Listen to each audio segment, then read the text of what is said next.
आज की ये जो वीडियो है ये बेसिकली एक सवाल है, क्योंकि कुछ दिनों से मुझे एक सवाल बड़े तंग किए जा रहा है। तो मैंने सोचा कि आप लोगों से इसका जवाब जानने की कोशिश करते हैं, क्योंकि मैंने जितना जवाब बनाने की कोशिश की है और मैंने बाकी लोगों से भी पूछा है तो मुझे कोई सेटिस्फैक्ट्री आंसर नहीं मिला। तो मैंने सोचा कि आप लोगों से पूछते हैं, क्योंकि आप लोगों की तादाद यहाँ पर ज़्यादा है, तो उम्मीद है किसी ना किसी का तो दिमाग इतना चलेगा कि वो आंसर इसका दे सके। तो सवाल बेसिकली ये है कि हमने देखा कि एवेंजर्स एंड गेम में उन्होंने सारे जो है स्टोन्स को इकट्ठा किया और टोनी स्टार्क ने अपना एक इन्फिनिटी गॉन्टलेट बनाया और उसमें सारे स्टोन्स को लगाया। अब इसके बाद वो लोग ये डिसाइड करते हैं कि इस गॉन्टलेट को पहनेगा कौन। थॉर आता है सामने पहनने के लिए, लेकिन वो उसे मना कर देते हैं।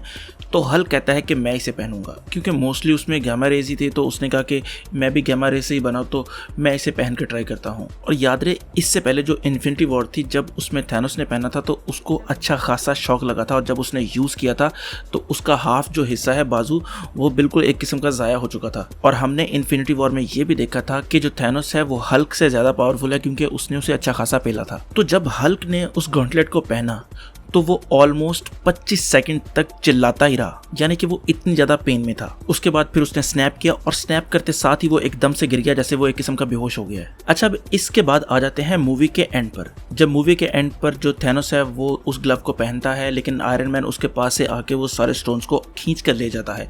फिर उसके बाद वो स्टोन्स पहनता है और स्नैप करता है और जो है थैनोस की आर्मी को ख़त्म कर देता है। लेकिन सवाल यहाँ पर यह है कि जब आयरन मैन ने वो स्टोन्स पहने तो उसको लिटरली हल्का सा शॉक लगा और इसके अलावा उसे कुछ भी फील नहीं हुआ। फिर उसके बाद उसने बड़ा आराम से टाइम लिया आई एम आयरन मैन कहने का, जैसे वो स्टोन्स उसके लिए कुछ है ही नहीं। अब मुझे पता है आप लोग क्या कहेंगे। आप लोग कहेंगे कि उसका जो है सूट है वो वाइब्रेनियम और नैनोटेक से बना है, तो उसने सारी एनर्जी को एब्जॉर्ब कर लिया। ठीक है, बड़ी अच्छी बात है, लेकिन फिर वो एंड पे मरा क्यों? और अगर ऐसा था तो उसने हल्क के लिए वैसा सूट क्यों नहीं बनाया? क्योंकि हमने देखा था कि थैनोस जैसे बंदे की फटके चार हो गई थी उन स्टोन्स को पहनने के बाद। और फिजिकली अगर देखा जाए तो टोनी स्टार्क से ज्यादा पावरफुल है हल्क भी और थैनोस भी। और अगर ऐसा कोई सूट बन सकता तो टाइटन की टेक्नोलॉजी अर्थ की टेक्नोलॉजी से बहुत ज्यादा एडवांस है, क्योंकि एंड गेम में हमने देखा कि थैनोस एक पिम पार्टिकल को लेकर उसको रेप्लिकेट करके अपनी पूरी आर्मी को लेकर वहां पर पहुंच जाता है उन लोगों से लड़ने के लिए। तो अगर कोई ऐसा सूट बन सकता जो उसकी एनर्जी को एब्जॉर्ब कर सकता तो थैनोस क्यों नहीं बना लेता अपने लिए? क्योंकि वो तो ज्यादा एडवांस है इनसे, और उसने ये भी कहा था कि वो भी नॉलेज से कर्स है जिस तरह टोनी स्टार्क है। अब इस सवाल के जवाब में कुछ लोग ये भी कहेंगे कि रूसो ब्रदर्स ने कहा था कि वो ब्लैक विडो को वापस लाने की कोशिश कर रहा था हल्क, इसलिए उसे ज्यादा पेन फील हुई। लेकिन ये पेन उसे तब फील हुई जब उसने स्नैप किया, क्योंकि स्नैप के वक्त उसने वापस लाने की कोशिश की। मगर मैं यहाँ पर बात कर रहा हूँ स्नैप से पहले की पेन की, जो उन दोनों को फील हुई।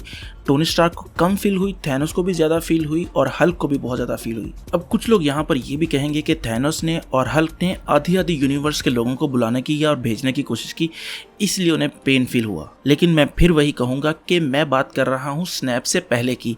ये जो पेन है आप लोग बात करेंगे वो स्नैप के दौरान की है। मैं जो बात कर रहा हूँ वो गॉन्टलेट पहनते साथ की है, यानी कि जब स्टोन्स आकर उनके साथ लगते हैं सारे, तब जो पेन फील होती है। मैं स्नैप के दौरान पेन वाली बात नहीं कर रहा। अच्छा, मैं फिर उसी बात का जिक्र करता हूँ कि अगर उसके पास इतना अच्छा सूट था कि वो इतनी ज़्यादा एनर्जी को अब्जॉर्ब कर सकता था, तो उसने हल्क जैसे बंदे के लिए क्यों नहीं बना के दिया? अब प्लीज़ ये मत कहना कि हल्क ने कहा ही नहीं कि मुझे बना के दो, क्योंकि हल्क भी तो उन्हीं का दोस्त है ना। तो वो उसने ये क्यों नहीं चाहा कि वो मैक्सिमम डैमेज को कंट्रोल कर सके वहाँ पर? उसने हल्क का हाथ क्यों जलने दिया? अब बेसिकली मुझे ये लगता है कि ये काम उन्होंने सिर्फ और सिर्फ फैन सर्विस प्रोवाइड करने के लिए किया है, ताकि जिस पॉइंट से उन्होंने इस MCU का आगाज़ किया है एक बड़े शोडाउन का एंड भी वहीं पर करें। अब मुझे पता है इस वीडियो को देखने के बाद बहुत से लोग जो हैं वो ट्रिगर हो जाएंगे और साथ ही कहेंगे अरे तूने हमारे पापा टोनी स्टार्क के खिलाफ ऐसी बात की क्यों? तो उन लोगों से मेरी गुजारिश है कि आप डिसलाइक वाला बटन दबाकर अपना कीड़ा ठंडा कर सकते हैं। बाकी जो लोग मेरा क्वेश्चन समझे हैं वो आंसर करने की कोशिश ज़रूर करें,